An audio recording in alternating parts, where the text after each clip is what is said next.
Apa kabar kembali Pak Presiden? Masih seputar program kesehatan yang perlu Bapak prioritaskan. Dan ini adalah yang keempat dari 7 Pak Presiden, yaitu sleep management, pengelolaan tidur. Pak Presiden, kali ini jurnal yang saya kutip menyatakan bahwa tidur yang tidak berkualitas itu bisa menyebabkan kita mengalami gangguan jantung, otak, dan bahkan bisa memicu kanker. Karena itu, kita tidak boleh mengabaikan kondisi tidur yang tidak berkualitas. Saya tahu sebagai Presiden tentu Bapak memikirkan begitu banyak masalah di negara ini.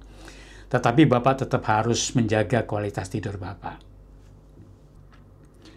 Pak Presiden, dari penelitian yang dipublikasikan di jurnal ini, direkomendasikan kita tidur 7-9 jam Pak setiap malam. Kalau kita kurang dari ini Pak, itu akan menyebabkan metabolisme tubuh kita terganggu. Bila metabolisme tubuh kita terganggu, nanti pada akhirnya itu akan bisa merusak pembuluh darah. Kalau pembuluh darah kita terganggu, organ-organ tubuh kita bisa terganggu. Itu sebabnya ini bisa menyebabkan gangguan pada jantung kita, fungsi otak kita, kognitif kita bisa berkurang, kondisi mental kita akan terganggu. Bahkan Pak, bisa menyebabkan kanker seperti yang saya tunjukkan dalam jurnal sebelumnya. Karena itu kita perlu memiliki kualitas tidur yang baik, durasinya 7-9 jam setiap hari Pak Presiden. Pak Presiden, 3 hal yang kita bicarakan sebelumnya yaitu pola makan, olahraga, dan juga pengendalian stres, itu punya pengaruh terhadap kualitas tidur kita Pak.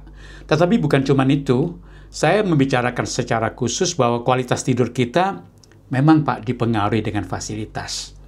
Saya yakin Bapak tidak akan ada masalah soal ini.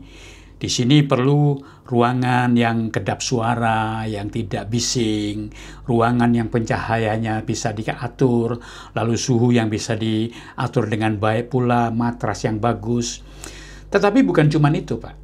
Ada yang kedua, yaitu regularity. Artinya sesuatu yang rutin itu memudahkan sebenarnya. Karena tubuh kita ini Pak punya circadian rhythm, irama biologis Pak.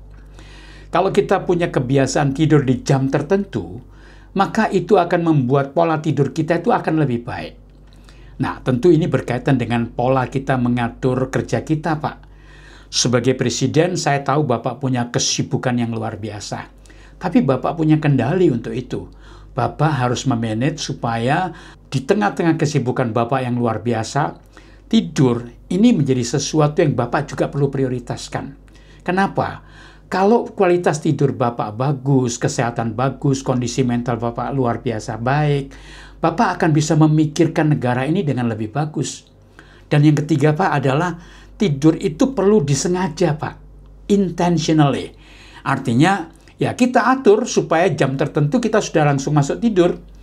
Di situ kita perlu Pak mengatur bahwa mendekati jam tidur ya jangan minum kopi lagi, jangan makan nasi goreng lagi Pak.